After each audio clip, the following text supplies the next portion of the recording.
Caitlin Clark did not need to raise her voice, take a shot at anyone, or turn a television appearance into a grievance session to make her point. She only had to sit at the NBC analyst desk, answer questions calmly, and carry herself like the most important figure in the league. That alone made the contrast impossible to miss. While the collective bargaining agreement drama kept getting louder, and while some of the league's veteran voices kept feeding the chaos, Clark came across as the one person in the room who actually understood what leadership is supposed to look like. She spoke with confidence, not panic. She sounded focused on solutions, not blame. And in a moment when the WNBA badly needed steadiness, she gave the public exactly that. That is why Colin Cowherd's reaction hit as hard as it did. He looked at the difference between Clark's professionalism and the behavior surrounding parts of the player's side of these negotiations. And he said what a lot of people had already started thinking.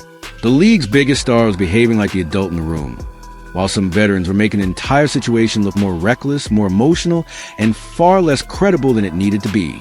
Clark did not posture. She did not try to score points.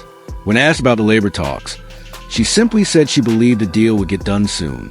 No drama, no public threats, no attempt to inflame fans, just confidence that the process would lead somewhere. That calm approach landed even harder because of what was happening around her. For weeks, fans have been hearing that there was essentially no serious offer on the table from ownership. The messaging from the union side created a very clear impression. It sounded like players were being ignored, dismissed, and forced to fight just to be taken seriously. To many fans, that story was easy to believe. The shirts, the public statements, the emotional language, all of it pointed in one direction. It framed the players as battling stubborn owners who refused to put forward a meaningful proposal. But once more details started circulating, the public conversation shifted fast. Suddenly, the claim that there had been no real offer became much harder to defend. Reports described a significant proposal that included major salary growth, expanded benefits, charter travel, and a much larger compensation structure than what players had before. That is when the criticism really started to intensify, because if there had in fact been a serious framework on the table, then the earlier public messaging looked misleading at best and flat-out dishonest at worst. Fans who had been passionately defending the player's position began asking a different question. If the offer was real and meaningful, why were they told the situation was so one-sided? That is the moment when the optics got ugly. It is one thing to reject an offer because you believe it is not good enough. That is a normal part of labor negotiations. It is another thing to publicly present the situation as if nothing serious exists at all, and then have fans discover there was a substantial proposal being discussed behind the scenes. That kind of gap between messaging and reality is where trust starts to break. And once trust breaks, every other move gets viewed through a more skeptical lens. Then the situation worsened. A key face-to-face meeting in New York was supposed to be one of the most important moments in the process. The type of meeting where both sides sit down, get serious, and try to work through the hardest issues directly. Ownership representatives reportedly showed up prepared. Advisors were there. Lawyers were there. Financials were ready. In other words, the meeting looked like a real attempt to move things forward. But when some of the most visible player representatives were not present in person, the criticism exploded. That absence did more damage than any press release could have fixed, because it raised an obvious question. If this moment was truly as urgent and as important as everyone had been saying, why would key union leadership figures not be in a room? That is where names like Kelsey, Plum, and Nafiza Collier came under the brightest spotlight. Because when negotiations become public theater, leadership matters even more. Fans are no longer just looking at the proposal. They are looking at the people representing each side. They are judging seriousness by who shows up, who sound prepared, and who seems committed to finding a resolution. So when prominent union figures were criticized for not attending a major in-person meeting, the blowback was inevitable. To critics, it made the players' side look less like disciplined negotiators and more like people playing politics while the future of the season sat in limbo. That is also where the conversation around rival business interests became impossible to ignore. Critics began pointing out that some of the same people helping shape WNBA labor strategy also had ties to outside ventures competing for attention in the women's basketball space. That does not automatically prove bad faith, but it absolutely creates a perception problem. If you are helping negotiate the future of one league while also benefiting from another league's growth, people are going to ask whether those incentives are perfectly aligned. That is exactly the kind of conflict that damages credibility, especially in a tense labor fight where fans already feel like they are not getting the full truth. Cowherd leaned right into that tension. His point was not subtle. He argued that some of these veterans had spent so much time minimizing Caitlin Clark's impact, so much time resisting what she has brought to the league, that they were now sabotaging the very momentum making these negotiations possible. In his view, Clark is not some side character in this business story. She is the center of it. She is the player who changed television interest, attendance, media reach, and overall mainstream relevance. Without that surge, the financial environment surrounding this agreement looks very different. And that is why he was so blunt. He believes the people downplaying Clark are not just being petty. They are mishandling the biggest opportunity the WNBA has seen in years. That argument lands because the numbers behind Clark's rise are real. Since she entered the league, the Fever have become one of the biggest draws in women's basketball. Arenas fill up, road attendance spikes, merchandise moves. National media spends more time covering the league. Casual fans who did not previously follow the WNBA now know team names, player names, and standings because Clark pulled them in. That kind of influence is exactly what sports leagues beg for. It changes sponsorship leverage. It strengthens future media negotiations. It expands the audience far beyond the existing core. Once that happens, every labor conversation changes too, because suddenly there is more money, more visibility, and more reason for outside partners to care. That is why Clark's NBC appearance felt so important symbolically. She is the person most responsible for the league's current relevance. Yet she did not use her moment to grandstand.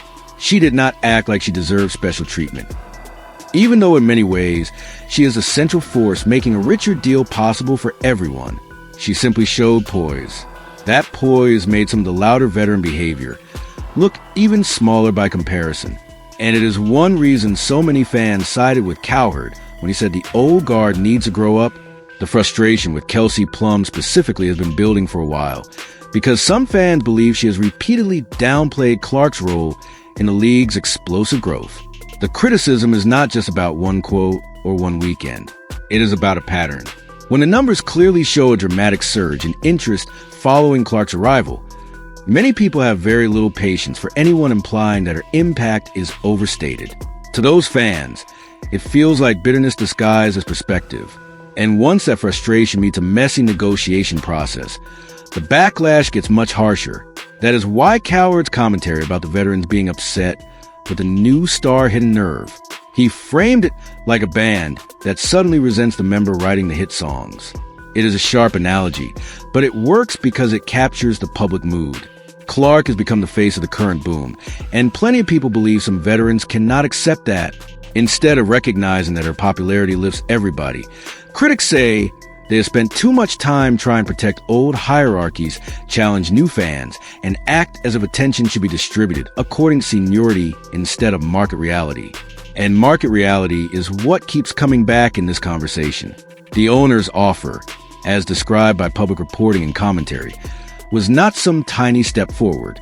It was a major jump from the league's previous structure. Higher average salaries, bigger max deals, better travel, better long-term benefits, more revenue sharing. That does not mean the players had to accept it, but it does mean the idea that ownership refused to engage meaningfully becomes much harder to sell. Once fans heard that, many stopped seeing the players' side as obviously righteous.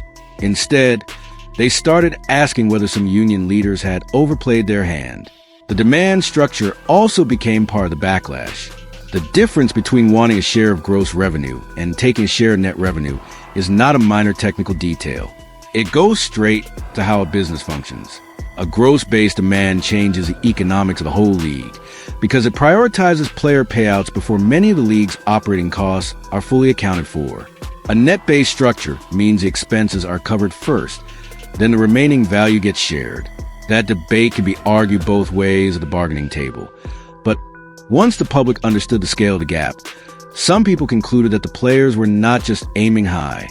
They were asking for something that ownership would almost certainly reject. That is where the public sympathy started to fade. At the start, fans saw players as standing up for themselves. Later, many began seeing leadership on the players' side as reckless. The reported moratorium on team interactions only added to that feeling. To critics, it looked like the union had moved from pressure tactics into something closer to self-destruction. If the league's momentum is finally climbing, and if the sport is finally expanding into a wider audience, threatening to freeze everything over a negotiation strategy that already looks shaky strikes many fans as deeply irresponsible. And once again, Clark's conduct made the contrast sharper. She is the player with the most to lose from a stalled season. She is ending a stage of her career where momentum matters, team chemistry matters, and the public appetite for what comes next is enormous. Indiana looks ready to compete at a high level. Aaliyah Boston continues to grow. Kelsey Mitchell remains one of the league's best scorers. Lexi Hull brings versatility. Sophie Cunningham brings edge and depth. There's real excitement around what the Fever could be. Clark had every reason to sound frustrated. Instead, she chose calm. That made everyone else's chaos look even worse. It also reinforced why so many people now see her as the leader the WNBA needs. Even if she is not formally one of the veterans at the negotiating table, leadership is not always about title or tenure.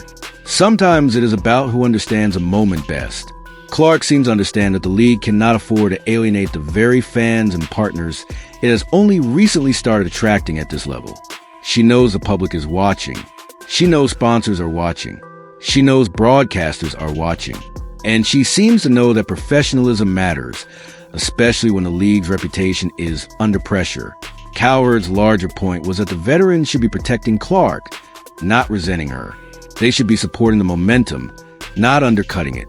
They should be grateful that someone arrived who changed the financial conversation this dramatically, because the salary numbers being discussed now are directly connected to the new level of interest the league has reached. That does not erase the work done by past stars, and it does not mean the veterans have no valid concerns. But it does mean that rejecting the scale of Clark's impact looks detached from reality. That is really why this debate has become so emotional. It is not only about labor law, salary models, or executive committee attendance.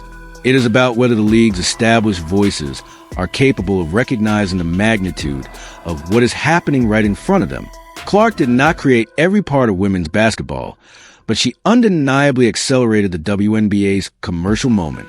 Fans can see it. Media companies can see it. Sponsors can see it. And now, after reporting around these negotiations, many fans feel like some union leaders either failed to see it or were too consumed by ego and politics to act in a way that matched the opportunity. So when Colin Cowherd went after Kelsey Plum and the veteran mindset surrounding this mess, it resonated because it sounded like a release valve for everything fans have been watching build for months. The hypocrisy, the resentment, the misleading messaging, the mismeeting, the rival ventures, the constant effort to downplay the one player most responsible for the current surge, all finally collided. And on the other side of that collision was Clark, sitting on national television, doing nothing more than being composed, smart, and professional. That may be the most damaging part for her critics. Caitlin Clark did not have to attack anyone for them to look bad. She only had to act like the star she is. While others kept turning the league into a drama factory, she looked like the person ready to carry it forward. And if a deal eventually gets done, many fans will believe it happens not because of the loudest veterans, but in spite of them. They will believe it happens because the league cannot afford to waste the moment Clark has created. Right now,